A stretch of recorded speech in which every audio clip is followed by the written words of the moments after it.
The People Not Titles podcast is brought to you by Land Trust Title Services, your partners for results. Well,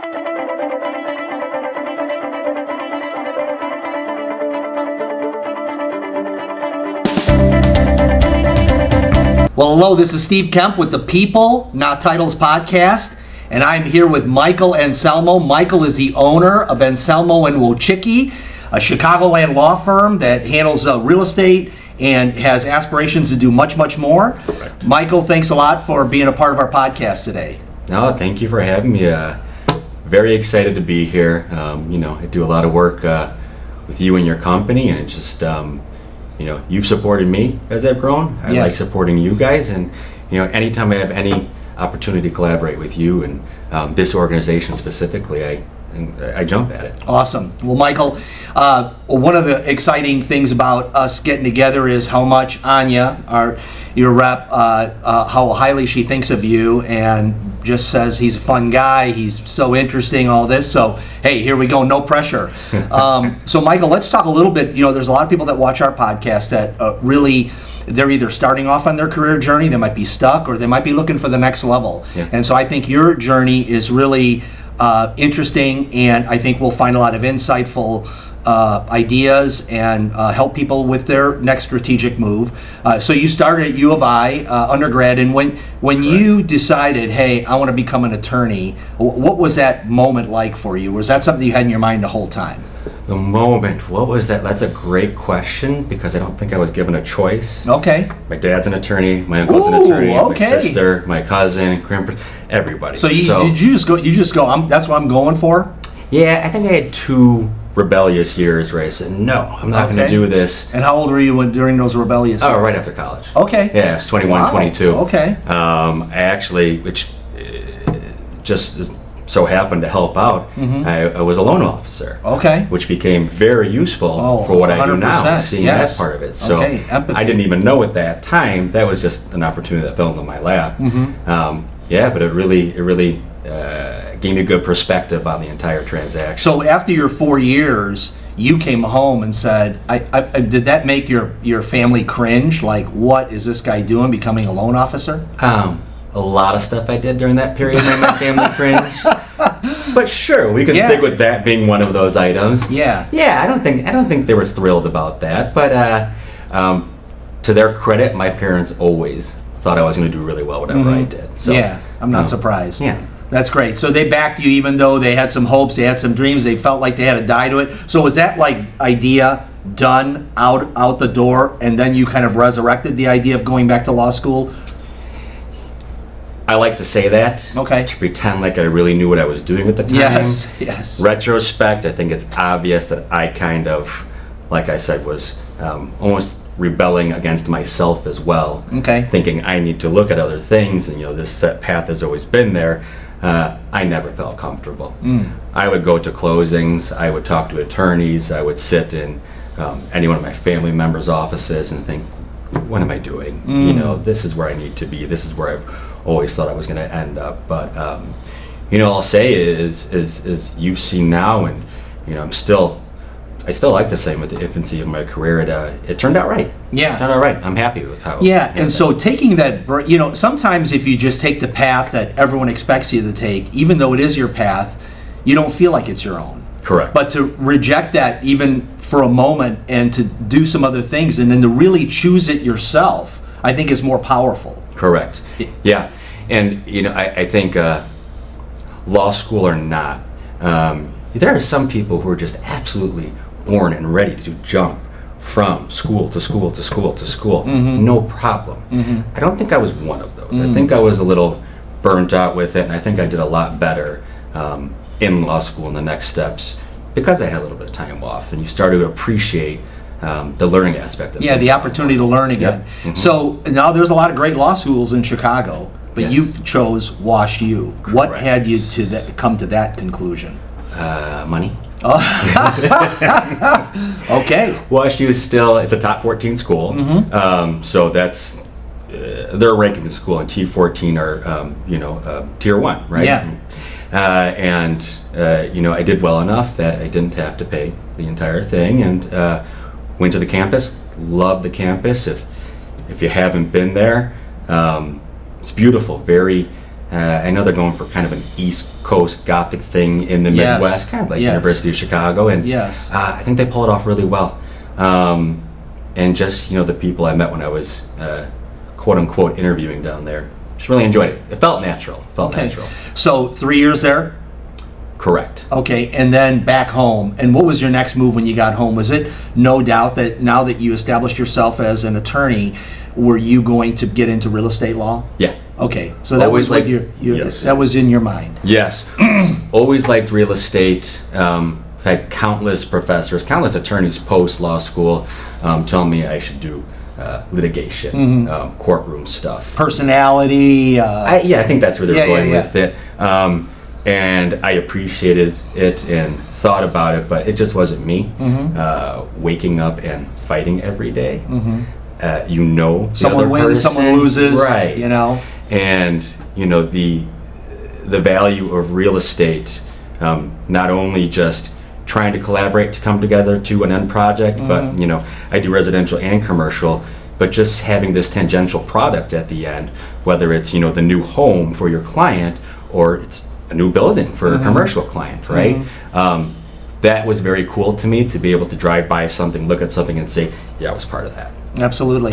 And I think too, in litigation, you're typically not touching base with people you litigated for or against, saying, hey, it's me, Mike, what's happening? But here, you're working in your community, in the community of Chicagoland. Right. You're building legacy, you're making dreams come true, Yeah. all those kind of things. That's fantastic. Okay, so was your first, what was your first gig? Was it, did you go off on your own right away? No. God, that would have been. I don't want to say if I'm envious. I'm impressed by the people that do that right away. Yes. Especially the journey that I took to get there. But Okay. I started off with my uncle, Tom Anselmo. He's done a lot of real estate in I know Chicagoland Tom. area. Yeah. For a long Yeah. time. Went with him immediately. Very high volume real estate, and then a creditor's right firm as well. So I had the benefit of learning from him for, I'd say, about a good 10 years. Great way to cut your teeth in the business is to have not only an example, but a really good example like that, teaching you things you don't think about, such as temperament, organization, just dealing with people, those types of things. Is just really lucky to do that. So Tom was a mentor. He was one of my mentors. Yeah. One of my mentors. I think Tom, I learned a lot from just watching how he acted, right? So, Yes. A great mentor. Just remember, he's a family member. He's my uncle. So Yep. he's a close family member. Yes. At that age, you don't love getting advice directly from family members. Absolutely. A lot of people don't, right? Yeah, it's difficult to navigate. Yes. His partner for many years, Steve Lindbergh, he was and still is a great mentor to Okay. me. He still teaches me on how to run my business, the law, things like that. So I still work with him very closely as well. So I've been lucky to have a few mentors. Yeah, that's interesting. A lot of people would say don't invite family members into business. And my experience is if you have a good family member, they'll be a great person in your business. Yeah. And if you have a bad family member, whether they're a family member or not, it's just not going to work. So Yeah. it's interesting you were able to just navigate that dynamic. Yeah, for sure. And to his credit, more so Tom, it's hard to have your nephew at the firm. Just people are probably thinking, why is Mike here? Is Yes. he actually good at what he does? Yes. Over time, yes. Yeah. But, originally. You were able to prove yourself, and he gave you room Yeah. and space. He did. So, okay, what was the next move for you from Tom's place?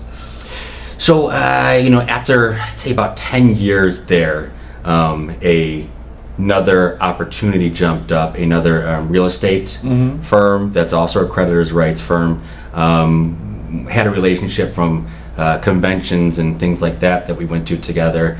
Had a meeting one day and they pulled me over to manage the real estate section of their firm. So I spent about 3 years there doing a lot of REO and traditional real estate work. Okay, now, there could be a thought that it seems to me like, Mike, you're not a guy that wants to settle in necessarily into the path that everyone expects. So you're with your uncle. It's like, oh, I'll just ride this out, Uncle Tom. So was that a difficult time, a decision for you? Was it time to move on? Did you both recognize that, or was it a difficult conversation to have with your uncle? Yeah. And I'll forever be grateful of this, and I probably don't tell him enough, but one of the easiest conversations I've ever had. Wow. Yeah, that's great. Hold on loosely. Exactly. Yeah. He was one of my biggest supporters of it. It was an excellent step, the right step for me at the time. You went with a big firm and had the opportunity to get a lot of experience. Correct. That could add a whole new dimension to your expertise. Yeah, and to be honest, without that step, I don't know if I could have ever transitioned to the next step of my own firm. Yes. I think being completely honest with myself, I always had the back of my mind, are people using me? Am I getting business because of this legacy firm that I'm at, right? And, some people are confident enough to get past that. I was not. Quite frankly, was not.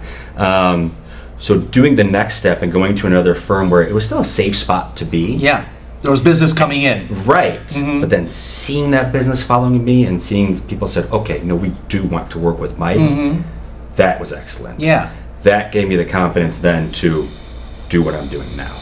Mike, I think it's interesting that you say that. A lot of people feel like they can only make a move when there's no doubt. And I don't think there ever is a time. I think people look confident in the move that they make, even if they make a bold move, with the doubts lingering in the back all the time. Like, do I actually have it or don't I? Yeah. But it's probably both, scary as hell, and then also exciting and energizing for you to go, okay, let's see what I got, right? And guess what? You had it. Yeah.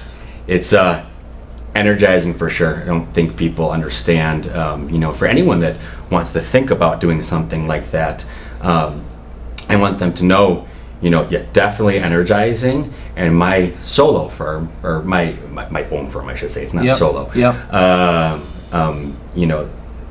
It was terrifying to do that. I don't want any younger attorney or attorneys who've been practicing long enough thinking I want to start my own venture to think it's just easy to do. I'm uncomfortable every day. Yes. There is no I got to the point where I was comfortable with doing anything. I'm uncomfortable. I was uncomfortable this morning. Last night, I'll be uncomfortable all week. It's just what happens.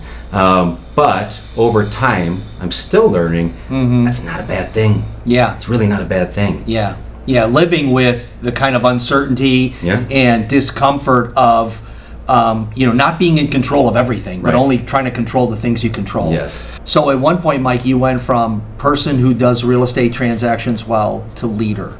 Yeah. Was it during that period of time? Were you leading people at that time? Were you actually leading people at Tom's office? At Tom's office as well. Okay, so you were responsible for some folks? Yes. And leading and guiding a team of people that were doing real estate transactions? Yeah, a lot of them that are still with me. Okay, they're still with you. Me, yeah. That's great. Place to place. That's also in that 3-year stint, were you also in a leadership position there? Yeah. Okay. Yeah. I was the managing attorney of the real estate department there. Okay. So, and how many people were there in your department?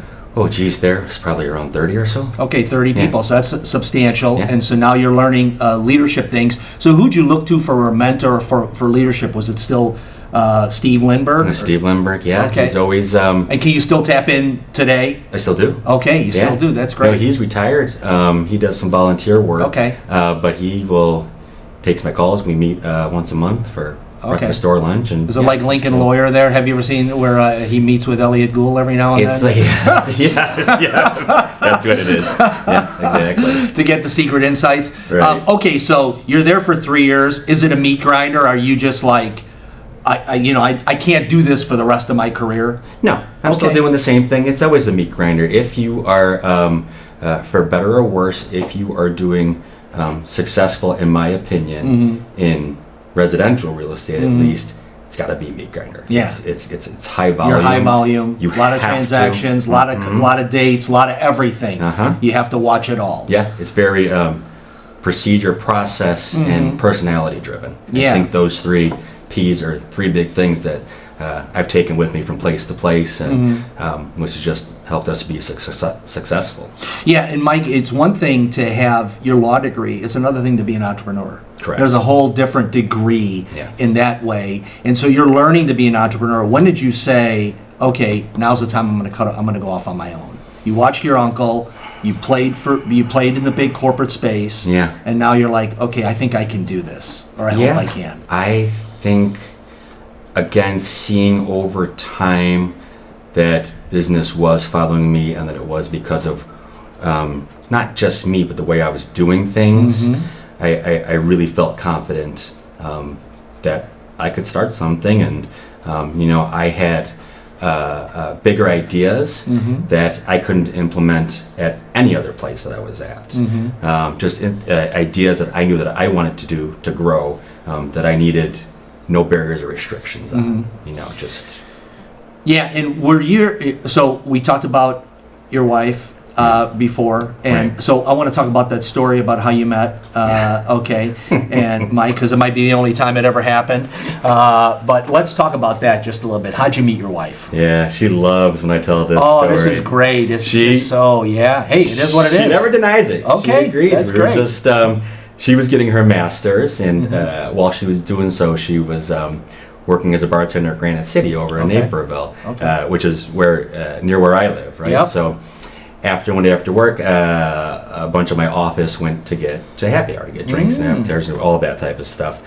We had a waitress, but for one run of drinks, oddly enough, the bartender comes around, brings me my beer, has her number on there. Whoa. Walk back. Okay. I look shocked, like I don't know what the hell just happened, but I'll take it. Yeah. I usually love ending the story there.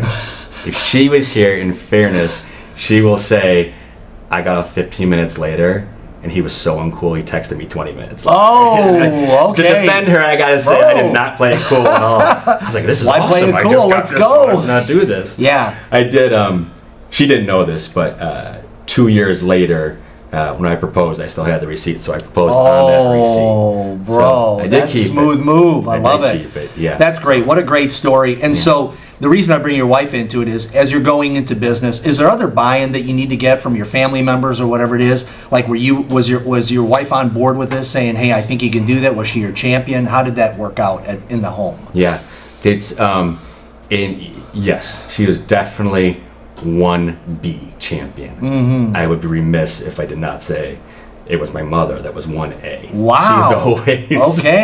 She's always pushed Mikey, for me you to can do it. 100%. Yeah. Yeah, you My should dad go as off well. on your own, Mikey. Yes, right. Okay. But my parents, both of them, but your mom's your mom, and they say these things to people all the time. But my wife, we've even gotten to the part where I started, but it's only been since February of last year. Yes. So there's still a lot going on. She still champions it. She sees how stressed I am, but she sees how rewarded that I personally feel about it as well. So it's incredibly helpful. She's full-time job as well. She speech path at a therapeutic day school. Awesome. So, fantastic. yeah, and so it's stressful, and it takes a lot of hours of her day as well. And so you had family members that encouraged you, believed in you. I believe that's a big rocket boost into what you're going to do. So when you open up your doors the first day, is it exciting? Do you have deals on the table, or is it like, now it's go time, I really need to make things work? Yes, I was. I had deals on the table. Okay. It worked out from day one, just because I transitioned everything. Again, process, procedures, personality. Yes. I had the same team that had been following me for years. There was no new staff. We had our processes, procedures in place. Nothing really changed. I don't think people could really tell that there was any change kind of going on. So we opened doors day one, ready to go. And we've always been kind of self-sufficient since the day we started. That's awesome. And we've done well in this market. So, Mike, it leads me to think about how a lot of people work their job and they just look at the task they're supposed to do or the job they're supposed to do with never a thought as to what this can turn into the future. This whole time that you're working with your uncle at that firm, were you thinking like longer term, like maybe just taking on a little bit more, looking at the extra task, the extra job, looking at the deeper insights of even the smallest of tasks that needed to be done? Is that the way you thought, Yeah. or was it just kind of step by step? Yes, 100% right. Always, my eyes are always bigger than they should be, right? I've always had ideas to expand into different reasons for reasons that I think are just inherent in the work that we do, and kind of, another factor which I didn't explain properly before that kind of drove me to do my own firm is I wanted to expand, right? My practice now, from the inception until some big news I have recently, has been driven in expanding our practices. So when I was looking at starting with my own firm, I talked to my friend Chris Boucek.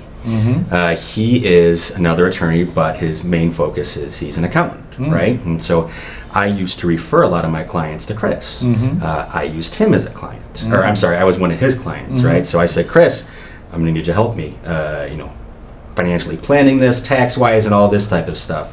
We got on the phone. Him and I are very alike, and it was very much, hey, Mike, why don't we just do this together? Oh, wow. Yeah, it kind of was, that's all it took. Yeah. I was like, all right, that's not a bad idea. Yeah. So we kind of joined with the vision that, we're always going to be based on real estate. Yep. Okay? That's the That's bread the and driver. butter. Yeah, that's the driver of our firm. That's the bread and butter. That's the majority of what we do. But there are so many ancillary services that our clients need, right? And you see that. Anyone in the real estate profession sees that, right? Whether it's on the law side or, just Financial planning side, correct, tax all planning. that type of stuff. Yeah. Home improvement, all of that, Yeah. right? There's always something else.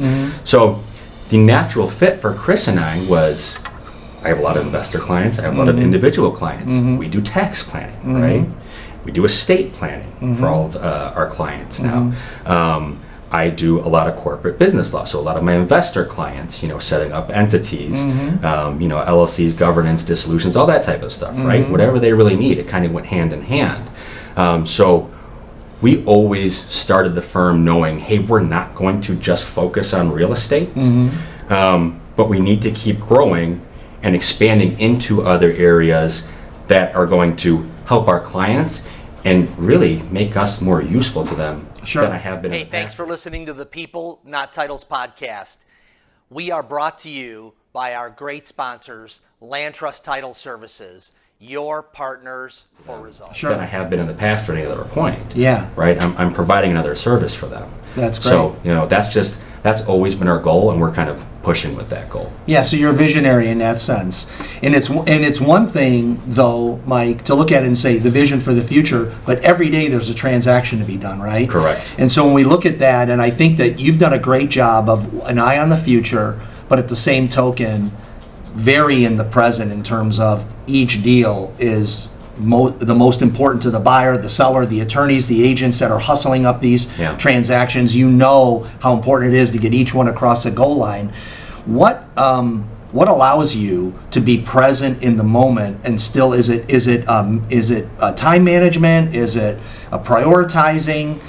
How are you able to do that? I think one thing, just learning experience. I think I was a mediocre real estate attorney for about 3 years. Okay. Then there was a specific turning point where I bought my first house. Went through that process, was so stressed and frustrated by the process.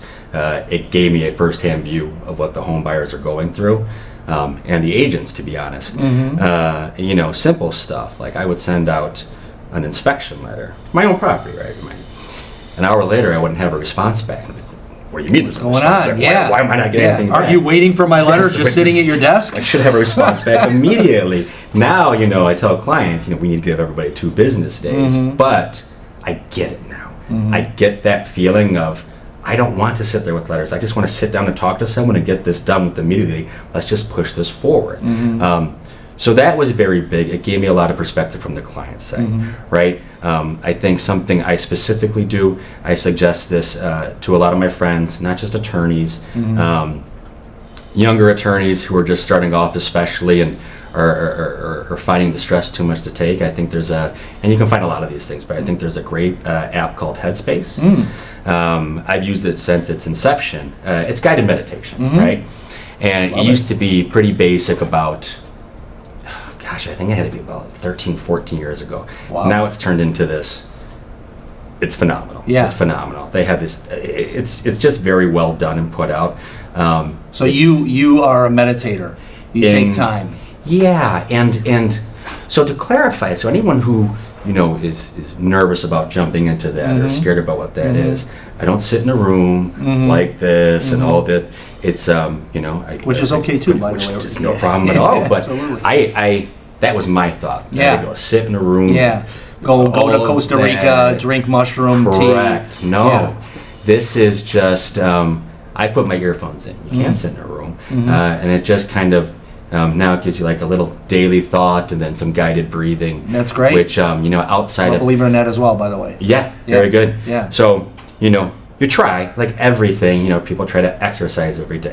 Some days I skip it, I can't for whatever happens. But, even through that, they have nice little meditations midday for 3 minutes. Yeah. They'll say feeling, anxious, you can go there and pick a 3-minute one. Yes. Do a quick breathing exercise. So for me personally, that has worked. That's great. I think people need to find something like that, whether it's that or not. Yeah, a refreshing time. True. But now it sounds like I'm just a spokesman for Headspace. No, I'm giving them a commercial. I love it. I do fully support that one. Yeah, that's Worked great. for me. I will check it out. Yeah. Mike, when you a lot of people live stressed and anxious lives, but I think the challenge of it is if you're stressed and anxious about the same things you were 10 years ago. Yeah. And what I see for you is that maybe that first contract that came across at Uncle Tom's office was like, that's stressful and anxious. But now you've got that. Yeah. And now there's new stresses and new anxiety of making payroll and what's the vision for the company and all those kind of things. Is that how you've kind of always kind of pushed on the boundary? I think that stress and anxiety is actually a sign of growth,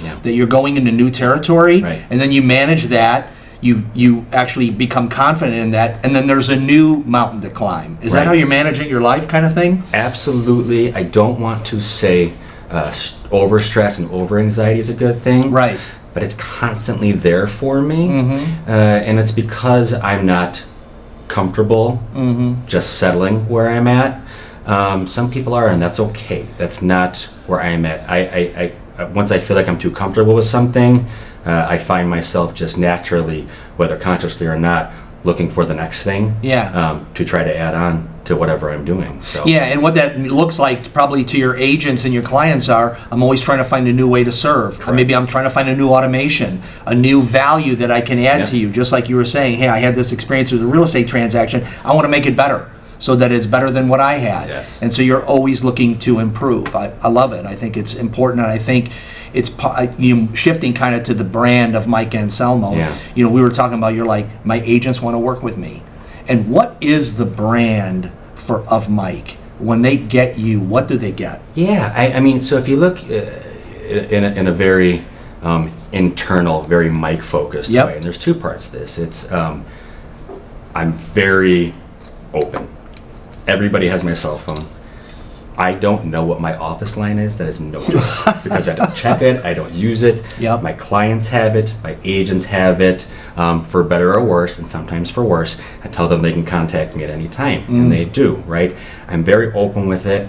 I never want my clients, agents, anybody, other attorneys, to feel like I'm talking down to them. I just want to be very engaging and to feel like, we're trying to be helpful. You have a support system, and you're not just some number on the desk that's getting pushed through. Yes. And that, so I say the second part, in reality, if I'm telling the truth, it's my staff.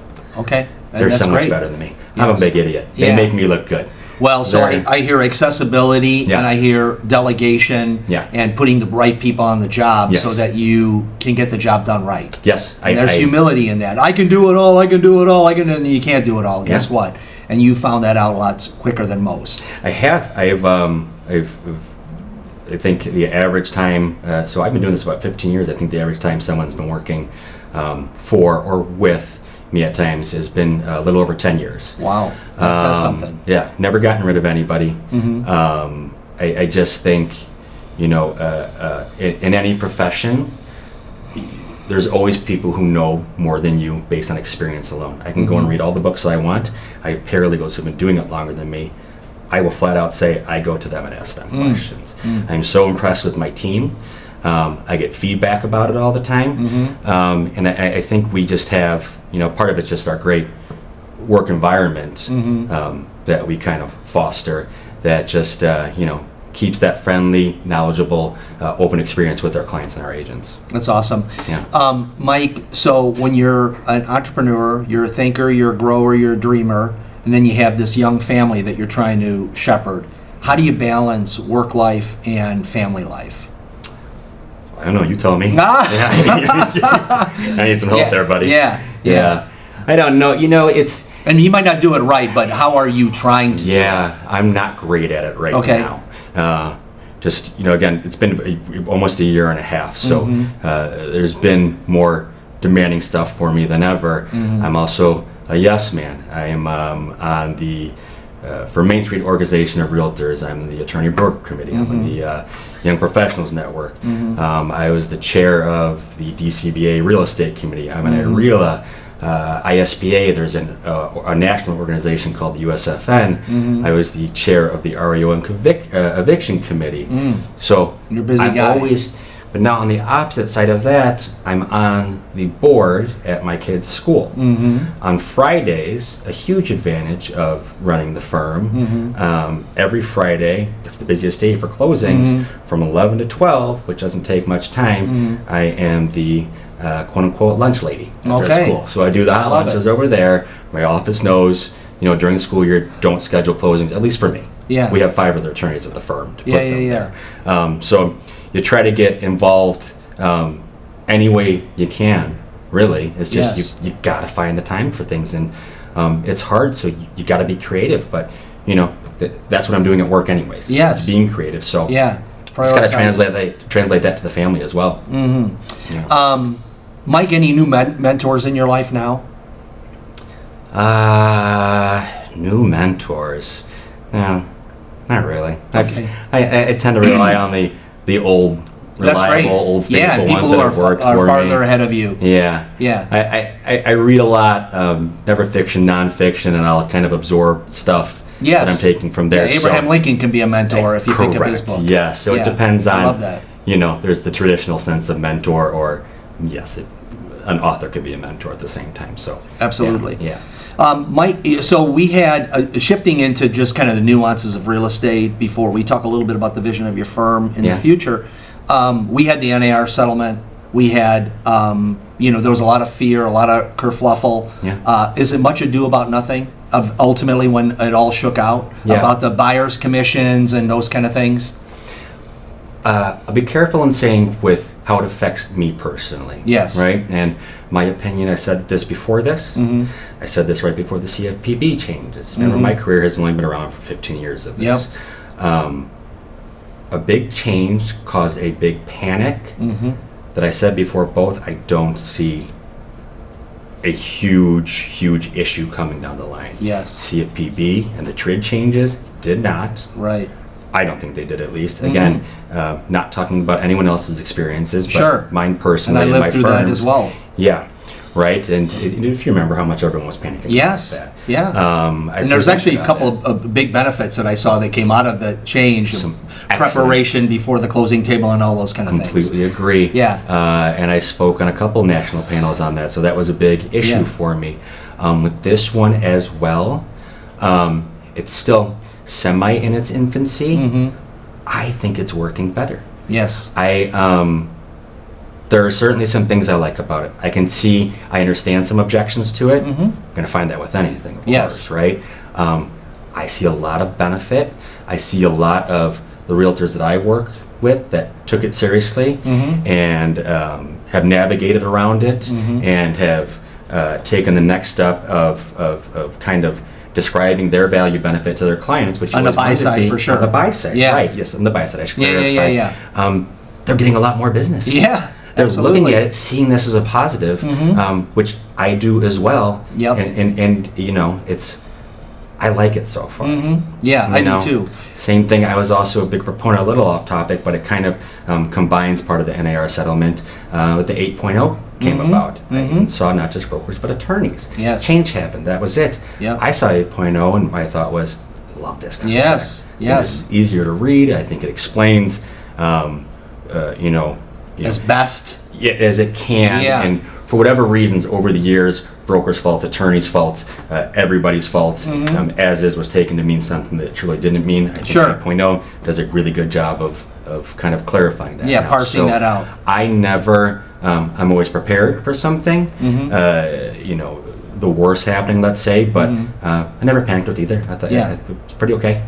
Yeah, and I think I think with the NAR settlement, my big comment on it was going into it is, if realtors have value, it'll bear through this, and if they don't, it'll be revealed. Right. And guess what? They have value. Their commissions have remained the same or gone up because their value is there. And I think they actually awakened to when they started listing all the things to do on the buy side. They're like, holy crap, I am worth the money. Yeah.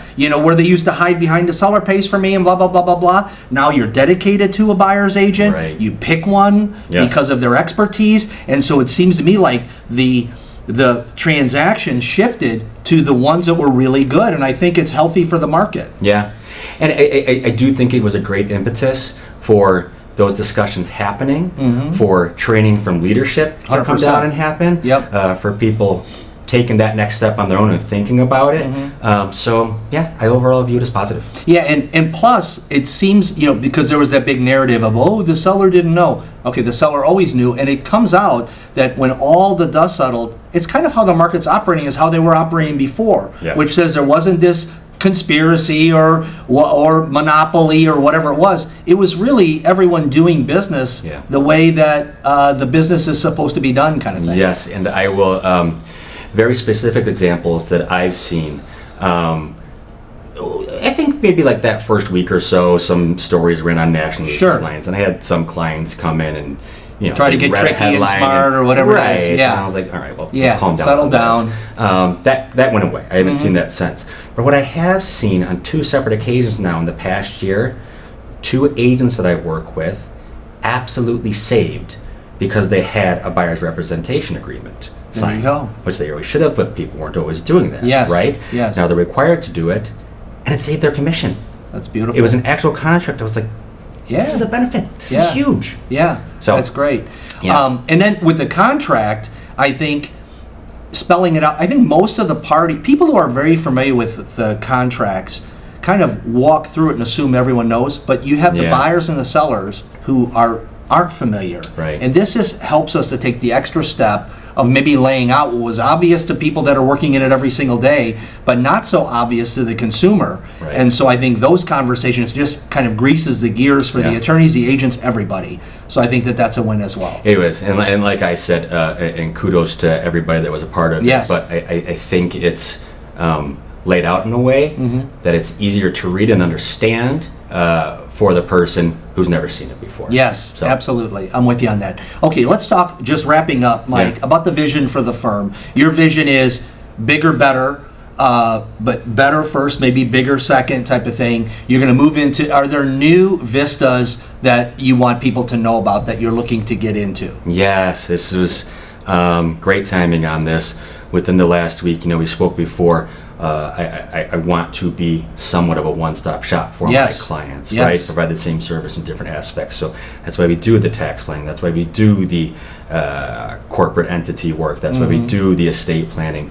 But now we've taken on, we're adding evictions, housing court, and real estate litigation. So I think that's that's huge. Very self-evident how that's helpful. To investor clients, to agents, and just to the John and Mary client who need that stuff to happen afterwards. So I'm have added attorneys, have added staff.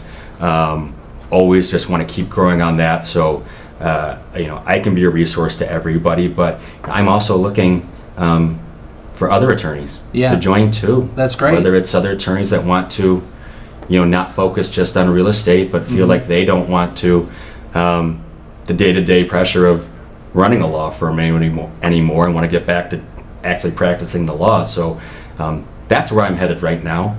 and I want to just keep growing in that area. Yeah, Mike, you make a great point that there's a lot of real estate attorneys out there that aren't necessarily cut out to be entrepreneurs, but are great real estate attorneys. Yeah. And when you wind up opening up your own firm, you're doing a lot of stuff that you don't want to do. Right. And to be able to offload that to someone who has the ability to scale, Yeah. invest in your business there, you're actually an entrepreneur within the entrepreneur, Yeah. the mothership, so to speak. Right.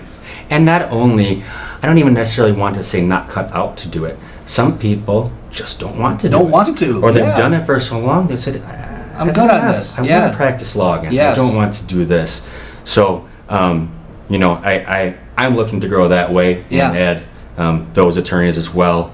So I just, you know, growth, everybody says growth is what they're looking for. Right. I truly am, and not just in my market share, but in the Intelligent net that growth. yeah, and the net that I'm casting out. So. I love it. And you know, Mike, and speaking of everyone wants to deal with Mike, when I see a person that has had people with them for 10 or 15 years, Yeah. they're getting Mike throughout the whole experience, Yeah. whether it be the paralegal, they know you have a brand within your group, Right. the mojo, they understand the customer experience expectation and all those kind of things. So whether I talk with Tracy or whether I talk with Mike or whether I talk with this person or that person, I'm getting Mike Anselmo. Yeah. Not to say that you're not going to be involved in every transaction and all that kind of thing, but I see how you're building your brand so that everyone gets kind of the spirit of what you're trying to deliver for the consumer. Right.